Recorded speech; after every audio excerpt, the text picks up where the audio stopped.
Aaron Rodgers and the Steelers have a golden opportunity in the AFC, but especially in the AFC North this season. When you take a deeper look at this division, the Steelers, they're currently 4-1, by far the best team in this division. Then you have the Cincinnati Bengals. They're currently 2-3 as I record this video. They will be without Joe Burrow until mid-December because he did suffer that turf toe injury a few weeks ago against Jacksonville. Their starting quarterback right now is Joe Flacco. And look at how bad Joe Flacco played with the Cleveland Browns up to this point in the season. You have the Baltimore Ravens, a very good team on paper, elite level talent. Even when they were fully healthy, and they've been dealing with injuries over the last couple of weeks here, but when they were fully healthy, their defense was abysmal because of Zachary Orr, their defensive play caller. Then you have the Cleveland Browns. Offensively, they have one of the worst offenses in the game. And they are being led by Dylan Gabriel now. It's not all on their rookie quarterback. Their offensive line is abysmal, and their defense is strong as hell, don't get me wrong. But you can easily wear down the Cleveland Browns every single drive. And this is what the Steelers did in today's matchup. More on that game later on in this video. But the Steelers should be all in for the rest of the season. The AFC right now is wide open. Kansas City, they don't look the same. Something is off with Kansas City and Patrick Mahomes. The Los Angeles Chargers, they've been dealing with a lot of injuries over the last couple of weeks. And when both teams are fully healthy, that'll be a very interesting matchup in my opinion. Then you have the Buffalo Bills. Yes, they have Josh Allen, the reigning MVP. They just lost to the New England Patriots last week, and their defense has been a major problem. One team in particular that stands out to me in the AFC, and I'm not saying that they're going to go out there and they're going to contend for a Super Bowl. We're just 6 weeks into this season. It's the Steelers. Every single game, they've gotten better. Defensively, the same on the offensive end, and the special teams is always phenomenal, being led by Chris Boswell, who is the second most accurate kicker in NFL history. But you look at Aaron Rodgers here. He gives them that chance to win that playoff game this year. He gives them the chance to make a deep playoff run in general. They haven't had a quarterback like this since Big Ben. And Big Ben was a shell of himself when he hurt his elbow against the Seahawks many years ago, when he tore the UCL in his elbow. And the Steelers, they were still giving people problems in the regular season. But since Big Ben retired, you've had Kenny Pickett star games. The same with Mitch Trubisky. The same with Russell Wilson, Justin Fields, and Mason Rudolph. Aaron Rodgers is better than all those quarterbacks combined. Aaron Rodgers is able to get the football out quicker. He's not going to have those costly turnovers every single week. He is thriving in the system up to this point. In week 1 against the New York Jets, the man had 4 passing touchdowns. He was under duress the entire day. He got sacked 4 times, but yet he's making throws off platform, throwing wide receivers open, throwing the football across defender faces the entire game. And he was very efficient for 244 passing yards. And this is one of those rare situations. The Steelers defense gave up 32 points. You won this game 34-32. And your special teams unit did help you out with a crucial fumble late in that matchup that helped give you the lead. If I was to come on here and say that the Steelers defense gave up 30 plus points with those other starting quarterbacks that I named, like Russell Wilson, Justin Fields, Mason Rudolph, Trubisky, and Kenny Pickett, they would have easily lost that matchup. That would have been a blowout, but Aaron Rodgers kept them in this game. Against Seattle here, this is your only loss in the season. That was not on Aaron Rodgers, even though he did throw 2 interceptions. 1 interception was not on Aaron. They're in the red zone. Pat is wide open in the back of the red zone. Calvin Austin III comes up on the route. It was miscommunication. The ball hits him in his hands. It was not meant for him. It goes for an interception. That derails the momentum, but you were still in this matchup. The biggest reason why you lost this game was because of Caleb Johnson. On special teams, it's a kick return. The ball hits his helmet. He doesn't realize it. He runs to the sideline. The Seahawks, they go in the back of the red zone. They score a touchdown off that blunder. That's why Caleb Johnson has been in the doghouse since then with Coach Tomlin. But this was a 3-point game that turned to a 10-point game here. I don't put that on Aaron Rodgers. Then the next week, he comes out against the New England Patriots. He looked very good in this game. You won this matchup 21-14. But the first 2 weeks of Steelers defense, they took a major step back. They're allowing a lot of rushing yards on the ground. They don't look the same. They showed up against the Patriots. They had 5 turnovers in that matchup. And this is the same Patriots team that just went out last week and they defeated the Buffalo Bills. Against the Minnesota Vikings overseas in Dublin. You won this game 24-21, but you had this game in hand all the way through. The Vikings were down 24-6 at a point in time, but Coach Tomlin's being greedy. He goes for it on 4th down.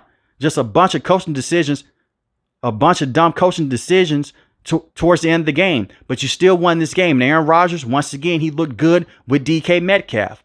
In this matchup, he had the 1 passing touchdown, 200 passing yards, 2 passing touchdowns against the Patriots, 1 interception. And against the Cleveland Browns today, he's very efficient once again, 21 of 30, 235 passing yards, 2 passing touchdowns, 0 interceptions. The biggest weakness right now with the Steelers is not their run game. It's not their offensive line. You went jumbo. You have 3 tight ends on the field. You have Jonnu Smith, Darnell Washington, and Pat. They're going to find a way to run the football down your throat every single week. And Aaron Rodgers, he can work off of play action bootlegs. We've seen him do this with the New York Jets and especially with the Green Bay Packers for so many years. So if you're not careful here, Darnell Washington, he can leak out. Now, he's not the fastest player in the league. He's far from it. He weighs over 300 pounds, but he can break a lot of tackles in space. The first play against the Cleveland Browns went for huge yardage because they did not view him as a receiving tight end. You have to be careful there. And in one-on-one situations in the goal line, he can body up a cornerback or a safety or a linebacker because of the height and the size that he has. Jonnu Smith can kill you underneath, one-on-one with linebackers and the same with safeties. He's one of the most athletic tight ends at his position. Now, Pat Freiermuth this season hasn't done much, but we know that he can give you good production based off his rookie season with Big Ben and what he did last year with Russell Wilson and the same with Justin Fields. I like the tight end room. And I have to give Arthur Smith a lot of credit here, even though I'm not the biggest fan of Arthur Smith. He realized our standard protection coverage isn't the best. Broderick Jones has allowed 4 sacks on the season. That's tied for the most in the NFL. He has not panned out as a tackle. But we bring in another tight end that can help out protection. We can now slide protection on his side to help him out in one-on-one situations. He was stellar today against Myles Garrett and the rest of the defensive linemen of the Cleveland Browns. That is the way to go because you have Isaac, who's a decent left guard, who's a veteran. Zach Frazier and Mason McCormick, in my opinion, they're still the best offensive linemen on this roster. And you have Troy Fautanu. And every single game this season, he's gotten better. I think that he will be a franchise tackle long-term with this organization. So going to that 3 tight end look, that jumbo set has definitely helped things out. But the biggest weakness here is wide receiver 2. Calvin Austin III is a very good wide receiver, don't get me wrong. But he's out with a shoulder injury right now. Not a massive shoulder injury. But you still need to bring in another wide receiver that can help out DK Metcalf. DK Metcalf has been a touchdown monster over the last couple of games. But you need to bring in a consistent guy that can help him out. It's been so many times this season to where he's in one-on-one coverage. He's in roll coverage. He's getting double teamed over and over again. I really wish that they would have kept George Pickens, but he's no longer here. You can bring in someone like Calvin Ridley from the Tennessee Titans and have the Titans pay 70% of that contract. You can work out a trade. This is a Steelers team. They have a bunch of mid-round picks this season. But I'm saying to hell with those picks. I'm going all in right now with the lay of the land of the AFC.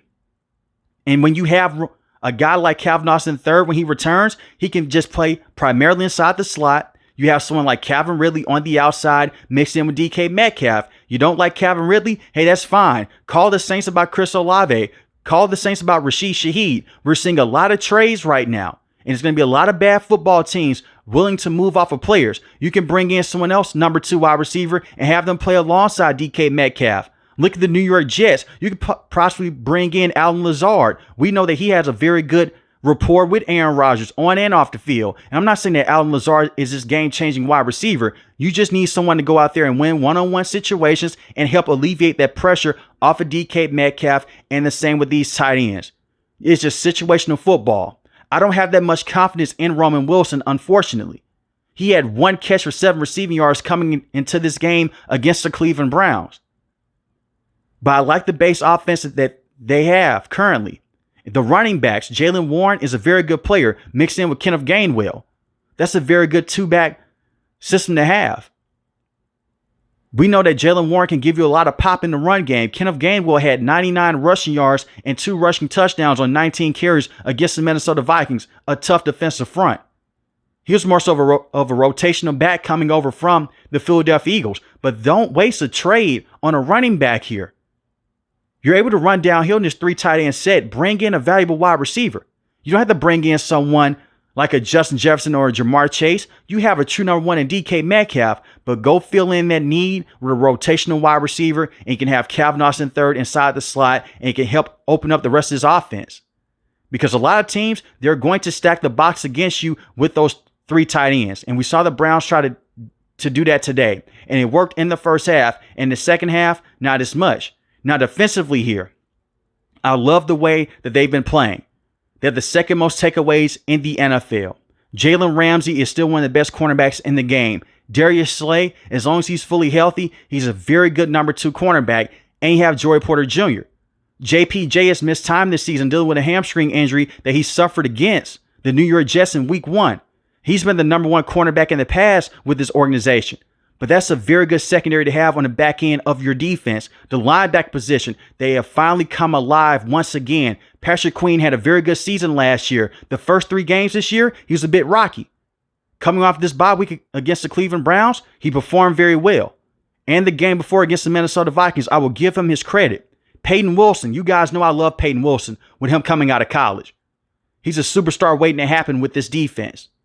As long as he can stay fully healthy in pass coverage, tackling running backs in space, phenomenal. I don't have a negative thing to say about Peyton Wilson. He's a tremendous player. And then you have the rest of this front 7. TJ Watt, I have been saying it for years. He is the best per pass rusher in this league. I know that we have Myles Garrett. He's phenomenal. We have Max Crosby. He's amazing as well. And the same with Micah Parsons. You can say that Micah Parsons is the most double team player in this league. I understand that. I have seen TJ Watt single-handedly go out there and wreck games, wreck drives, with taking the football away. Like how he did against the New England Patriots, flipping his hips back into coverage. It's the reason why they paid this man over $40 million a year on that brand new contract. He sets the tone. He's constantly going to get double teamed and triple teamed and chip blocked.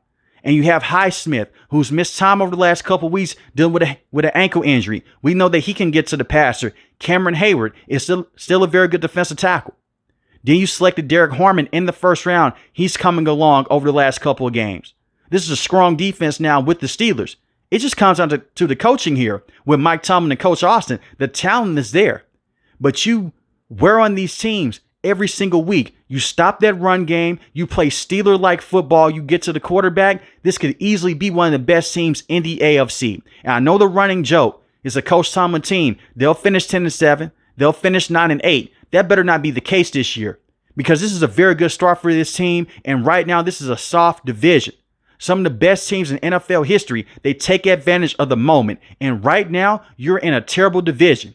You win these games. Thursday night, you go out there, you take care of business against the Cincinnati Bengals. You start out 5-1. You look around the trade deadline to bring in another wide receiver.